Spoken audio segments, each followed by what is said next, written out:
कुंभ मेले में पहुंचा।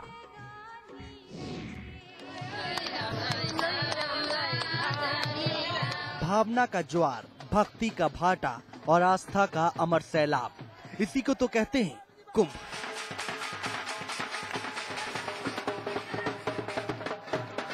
कोई लाख किसी पेंटिंग पर इतराए, कोई लाख अपनी कलाकारी से लुभाए, लेकिन सच तो यही है कि धर्म से रंगीन कुछ भी नहीं हो सकता। देखिए तो इन्हें, शरीर पर पीताम्बरी, ललाट पर तिलक और दिल में आस्था का ऐसा दरिया जिसमें गोते लगाते हुए मोक्ष प्राप्त करने की ललक लिए श्रद्धालुओं का ये कारवां पड़ोसी मुल्क नेपाल से धर्म नगरी प्रयाग चला आया। सरहदें जुदा हो सकती हैं, लेकिन जो डोर आस्था से जुड़ी हो उसे कोई कैसे जुदा कर दे। तभी तो नागरिकता से नेपाली होकर भी ये दिल से पूरे हिंदुस्तानी हैं। नेपाल से आए हैं हम। इस भारतवर्ष और नेपाल को हम अपने धर्म संस्कृति के दृष्टि से एक समझते हैं। भले प्रशासन की दृष्टि से, राज्य की दृष्टि से अलग अलग हो, एक समझते हैं।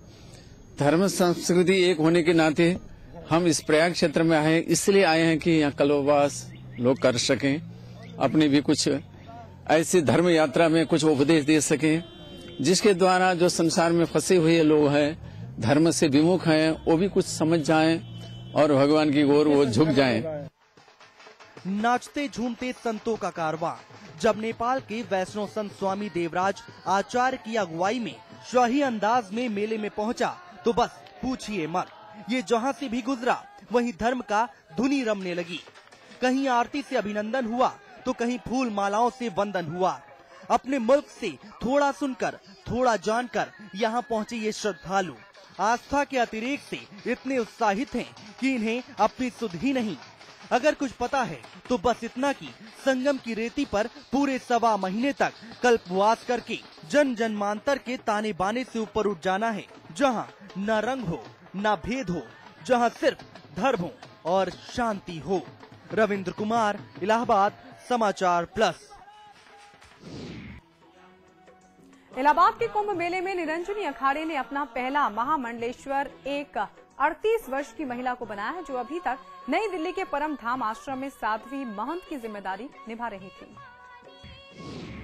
ये नजारा है कुंभ मेले का, जहां पूरी श्रद्धा से भजन गाकर महामंडलेश्वर की पदवी एक 38 वर्ष की महिला महंत को दी जा रही है।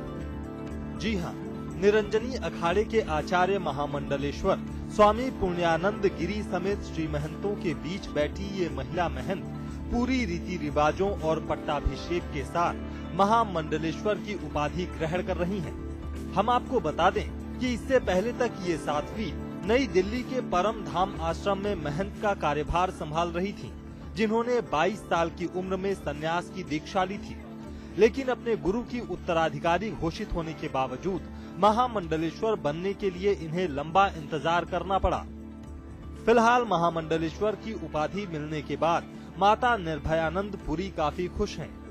धर्म के अनुकूल चलना और समाज को उसके अनुकूल चलाना, उसके लिए जो यत्न है, साधन है, उसमें नाना प्रकार के जो भी है सेवा सुमरण के माध्यम से समाज को दिया जाता है। माता निर्भयानंद पुरी के अभिषेक का कार्यक्रम निरंजनी अखाड़े के आचार्य महामंडलेश्वर स्वामी पुण्यानंद गिरी की छावनी में हुआ। कार्यक्रम की शुरुआत में वेद पाठियों ने मंत्र पढ़े। इसके बाद अखाड़े के आचार्य महामंडलेश्वर ने वैदिक रीति रिवाजों और परंपराओं के मुताबिक उन्हें पदवी दी। इस मौके पर अखाड़े के संतों ने माता निर्भयानंद पुरी पर फूल और चादर चढ़ाकर उनका अभिनंदन किया। वहीं अखाड़े से जुड़ी साध्वी भक्ति भाव में झूमती नजर आई। ये स्थान है स्वामी केशवानंद पुरी जी का रिक्त स्थान है और उन्हीं के शिष्य हैं और उसी स्थान का महामंडलेश्वर इनको बनाया गया है। विधि विधान में पहले अभिषेक, प्रायश्चित्त, इसके बाद फिर समाज ने उनको वस्त्र के द्वारा वो पदवी प्रदान की है।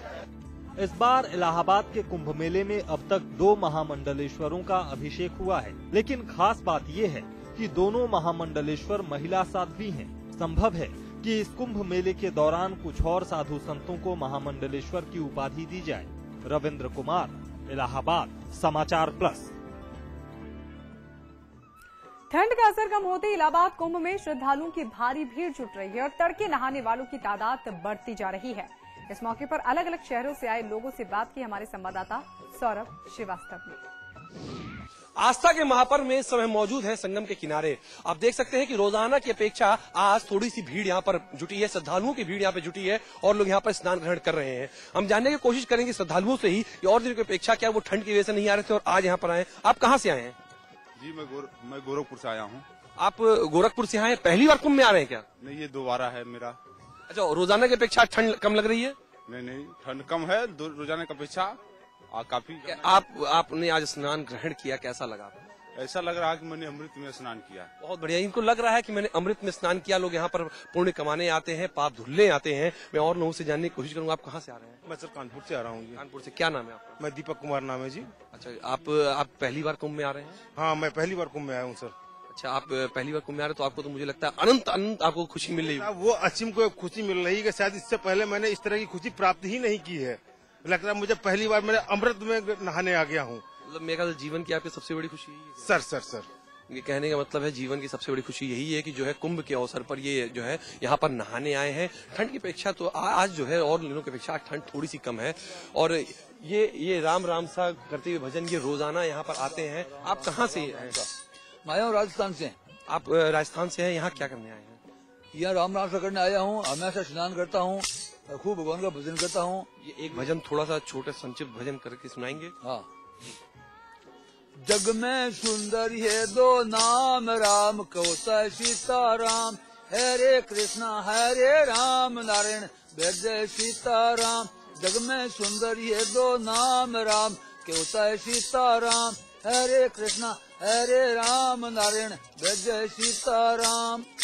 राम राम सा राम राम। गजब की आस्था है। राजस्थान से बुजुर्ग आए हैं, 55 वर्षीय करीब ये बुजुर्ग हैं और ये राम राम सा भजन करने केवल यहाँ पर आए हैं और ये गजब की आस्था इनमें है जो केवल राम राम सा ये भजन करते रहते हैं। सुबह से लेकर के शाम तक ये चलते रहते हैं और जो यहाँ पर श्रद्धालु आते हैं उनका भी मन मोहते रहते हैं। ये राम राम सा भजन, इनका जो पेट भजन है ये करते रहते हैं। कैमरामैन दीपक के साथ सौरभ श्रीवास्तव, समाचार प्लस, इलाहाबाद कुंभ।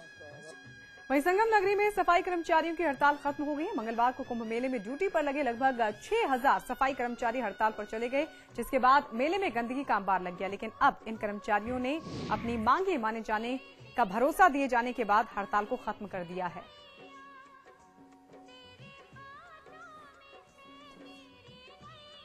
और इसी के साथ कुंभ पर हमारी इस खास पेशकश में फिलहाल इतना ही। रुकेंगे छोटे से ब्रेक के लिए। ब्रेक के बाद दिखादों का सिलसिला लगातार जारी है।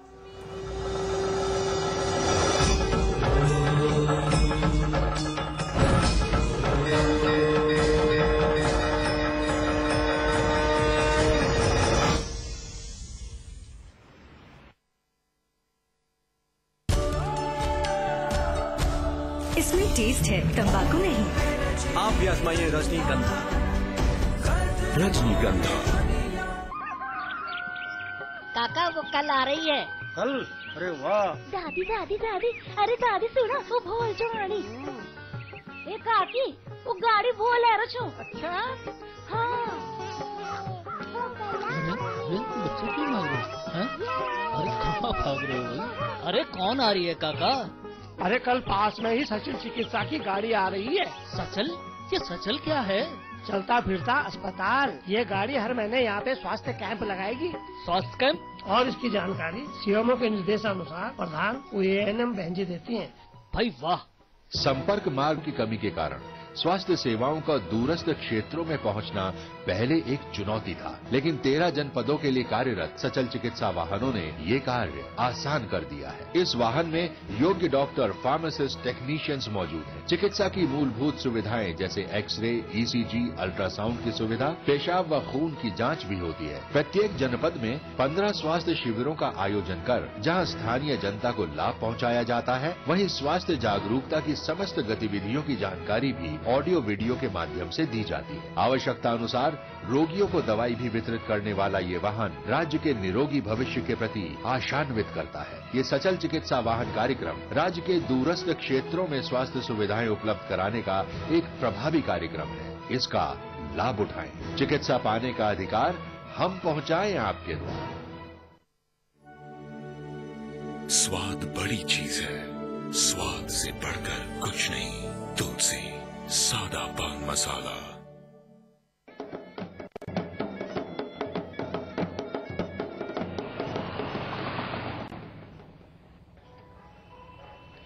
अरे भैया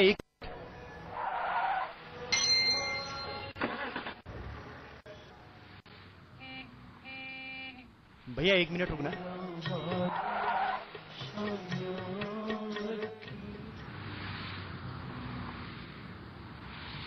भैया रुकना।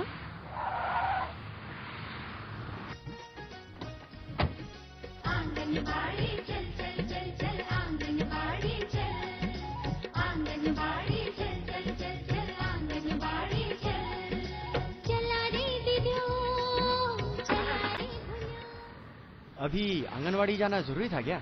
हाँ। मतलब? अरे क्या आप नहीं जानते आंगनवाड़ी के कार्यों के बारे में? नवजात शिशुओं, किशोरियों, गर्भवती व धात्री महिलाओं की सच्ची साथिन है आंगनवाड़ी। 3 से 6 वर्ष तक के बच्चों का टीकाकरण एवं स्वास्थ्य परीक्षण, गर्भकाल व गर्भोपरांत महिलाओं का टीकाकरण एवं स्वास्थ्य परीक्षण स्वास्थ्य कार्यकर्त्री के सहयोग से कराने का कार्य करती है आंगनवाड़ी बहन। प्रोटीन, वसा, कार्बोहाइड्रेट, खनिज पदार्थ, विटामिन आदि को पूरक पोषाहार के रूप में लाभार्थियों को वितरित करती है आंगनवाड़ी बहन। किशोरियों में होते बदलाव की जानकारी व सलाह।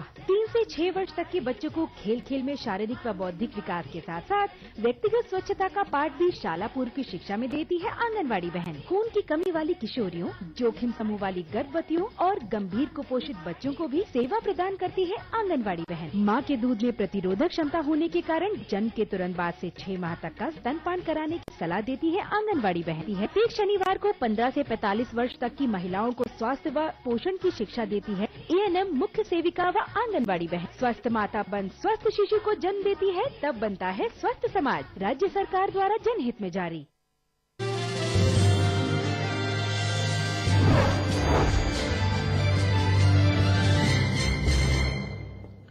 नमस्कार, स्वागत है आपका। मैं हूं अनुज श्रीवास्तव। बुलेटिन की शुरुआत करूं उससे पहले नजर हेडलाइंस पर।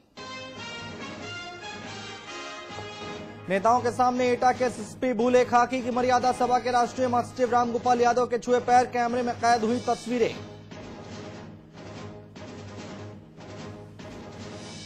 दिल्ली के जंतर मंतर से बीजेपी ने शिंदे के खिलाफ बजाया बिगुल। राजनाथ ने किया ऐलान, बर्खास्तगी नहीं तो ही चलेगी संसद। चंडीगढ़ में बीजेपी के प्रदर्शन पर प्रशासन ने फेरा पानी। पूर्ति की कंपनियों में सर्वे से बिफरे गडकरी की इनकम टैक्स अधिकारियों को धमकी। कहा बीजेपी सत्ता में आई तो नहीं छोड़ेंगे, तब कौन बचाएगा।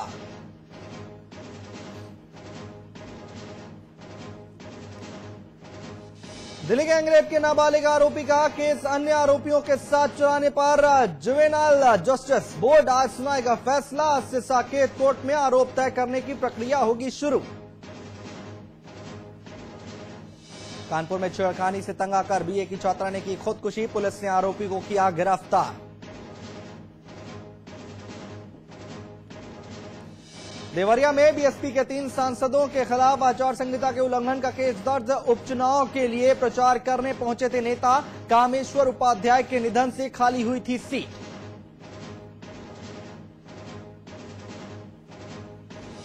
गाजियाबाद में अपराधियों के हौसले बुलंद। हथियार के दम पर सरेआम छात्रा को अगवा करने की कोशिश। शोर मचाकर लड़की ने बचाई जान। एक आरोपी गिरफ्तार।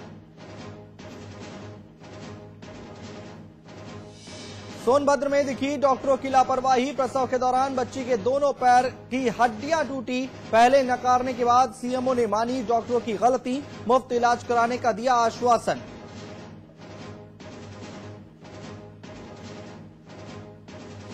कुंभ में सफाई का जिम्मा संभालने वाले 7,000 हड़ताली कर्मचारी वापस लौटे। मेला प्रभारी के मान मनोबल पर खत्म की हड़ताल। अधिकारियों ने मांगे मानने का दिया भरोसा।